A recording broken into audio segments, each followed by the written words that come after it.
the authority of the National Aeronautics and Space Administration to enter into leases of non-access property of the administration.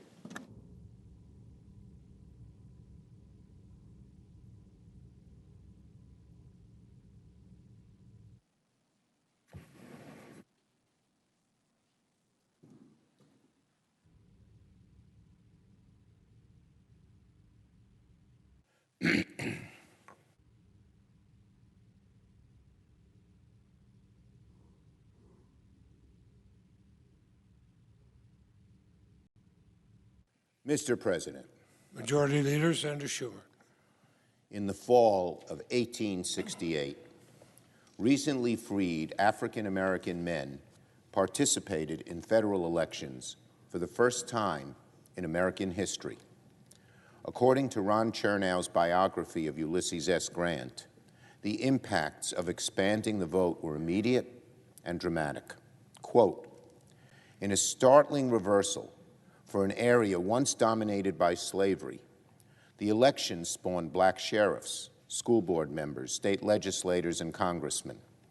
That yesterday's slave laborer was today's state legislator horrified many white Southerners who refused to accept this extraordinary inversion of their bygone world. Naturally, the opponents of voting rights had an answer. Quote, Chernow continues, to circumvent the 15th Amendment, white politicians in Georgia and other states devised new methods of stripping blacks of voting rights, including poll taxes, onerous registration requirements, let me repeat that quote, onerous registration requirements, and similar restrictions copied in other states. Many attempts were made by this very body to stop these sinister laws, but the result was ultimately a failure. By 1877, quote, the black community in the South steadily lost ground until a rigid apartheid separated the races completely, a terrible state of affairs that would not be fixed until the rise of the civil rights movement after World War II, unquote. Mr. President, today the United States Senate meets in a different century, facing new and different dangers, but wrestling with the same fundamental question. How will the members of this body protect and expand the most basic right of American citizens, the wellspring of our democracy, the thing that distinguished America from all of the countries in Europe when it was established in first 1776 and then 1789, the right to vote, the most important wellspring of our democracy, the most important feature of our democracy. How will the members of this body expand and protect the most basic right, the right to vote, from forces right now in the 21st century conspiring to take it away? That is why today the United States Senate will debate legislation to protect our democracy. And the eyes of history are upon us. The question today that's before us today is as old as the Republic itself.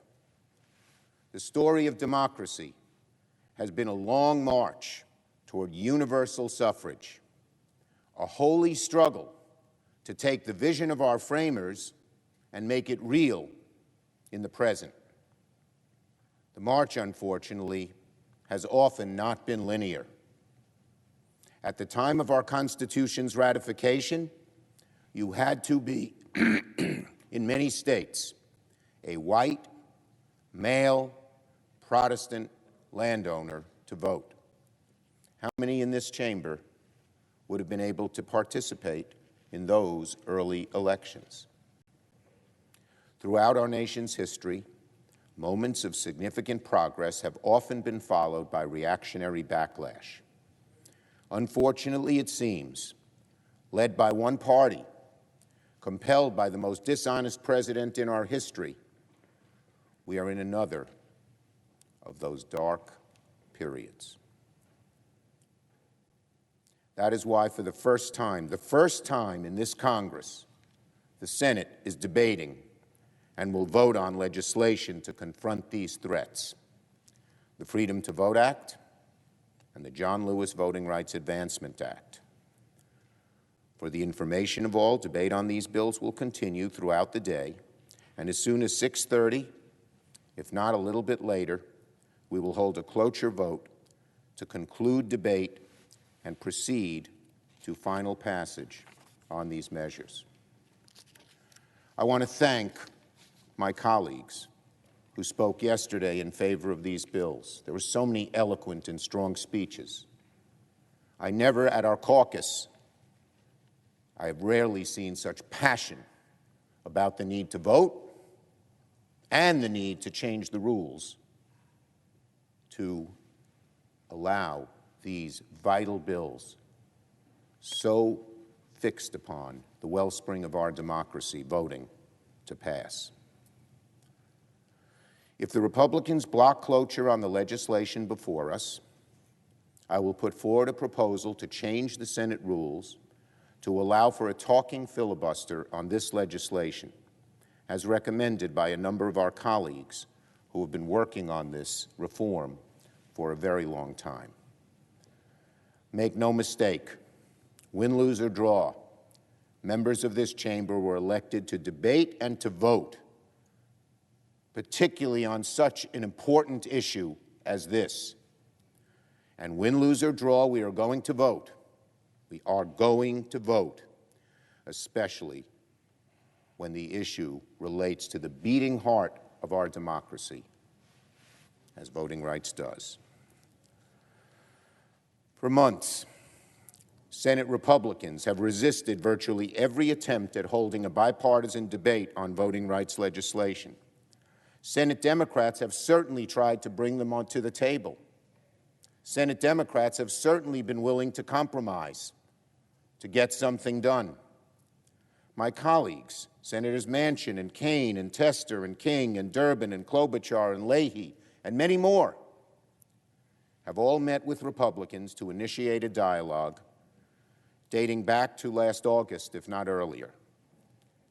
At virtually every turn, we have been met with resistance. And amazingly enough, my colleagues, none of them are here to hear it, our Republican colleagues don't even acknowledge that we have a crisis. Leader McConnell even claimed, quote, "States are not engaged in trying to suppress voters whatsoever." Let me read that quote again. This is from Leader McConnell's words. States are not engaging in trying to suppress voters whatsoever. I would ask the Republican leader, if there's no effort to suppress the vote, why have 19 states passed 33 new laws making it harder for Americans to participate in our elections, in the aftermath of one of the safest elections in American recent history, where there's virtually no evidence of any material fraud? None. If there's no effort to suppress the vote, why are states from Texas to Montana restricting the number and hours of polling places? Why have states like Florida and Texas made it harder to register to vote? Is that not suppressing the vote? Why are states like Iowa cutting down on the number of days you can vote early? Is that not suppressing the vote? And if there's no effort to suppress the vote, why have states like Georgia made it a crime for volunteers to give food and water to voters standing in line at the polls? Leader McConnell, once again, quote, "States are not engaging in trying to suppress voters whatsoever." Just as Donald Trump has his big lie, Leader McConnell now has his. States are not engaging in trying to suppress voters whatsoever. The same types of lies that have motivated, same type of big lie that Donald Trump put forward has now motivated Leader McConnell and many other Republicans to embrace that big lie and spout others that come from the same poisonous tree. And what's even more galling, knowing our history, that the laws that I spoke of a minute ago don't target everyone. This is not an effort aimed at everyone. They're aimed particularly at people of color,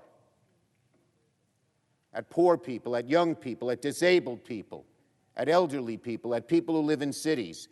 Given the long history, particularly against African Americans, Black Americans, of suppressing the vote in every kind of way possible, this is particularly disgraceful, particularly abhorrent, particularly obnoxious.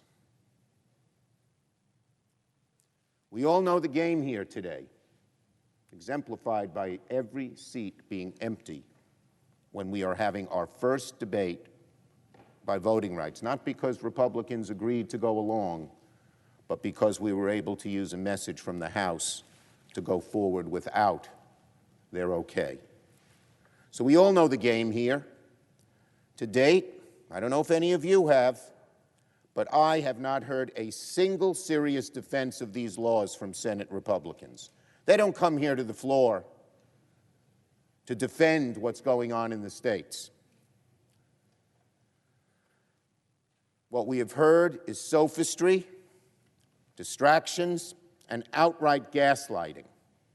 For months, Senate Republicans have come up with excuses and subterfuges to avoid doing the right thing, just like others have come up with similar lame excuses and subterfuges in the past. But this is the 21st century. We're supposed to have gone beyond that, but unfortunately we have not. Facts are stubborn, and today's debate will help us arrive at the fact of voter suppression before we vote to take action. As we debate this issue, so critical to the wellspring of our democracy, will we all confront a critical question. Shall members of this chamber do what is necessary to pass these bills and move them to the President's desk? It is my hope that courage awakens within the heart of our Republican colleagues before the day is out.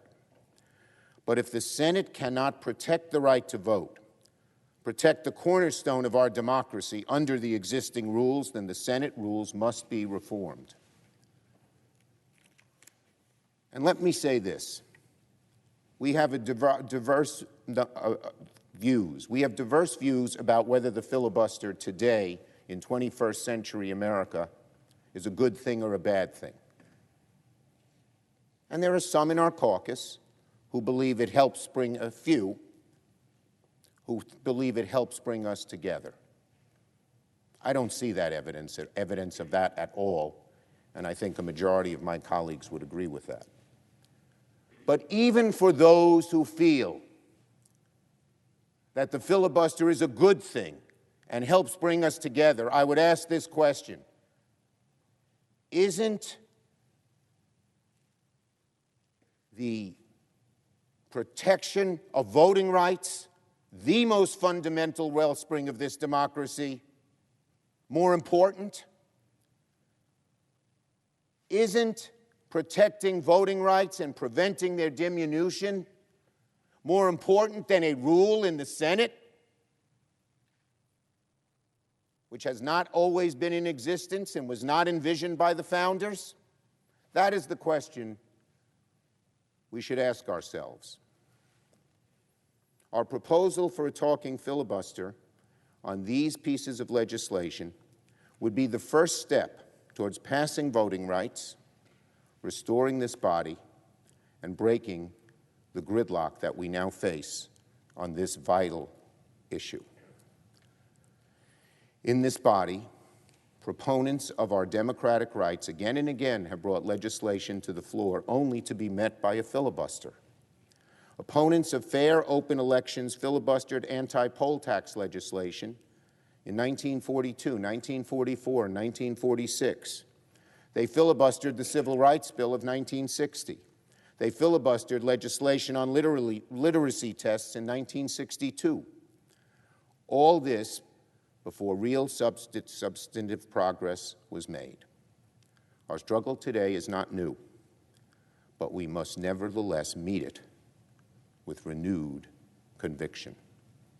Senate Democrats are under no illusion that we face an uphill fight, especially when virtually every Republican has remained staunchly against every attempt to pass voting rights legislation.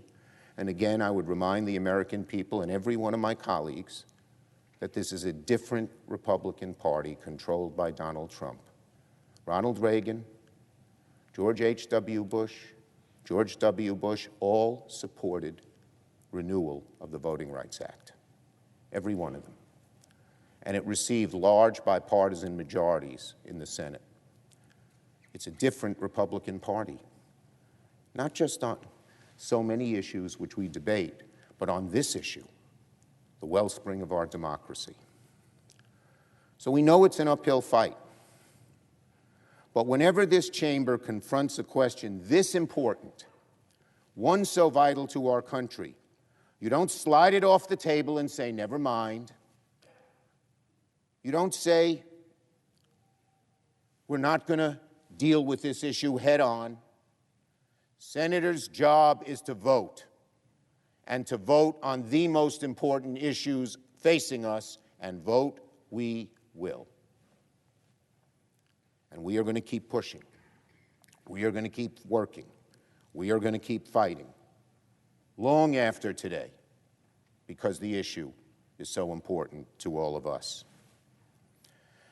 I believe firmly in my bones, Mr. President, that if we follow Dr. King's advice to just keep moving, history shows that doing the right thing will eventually prevail.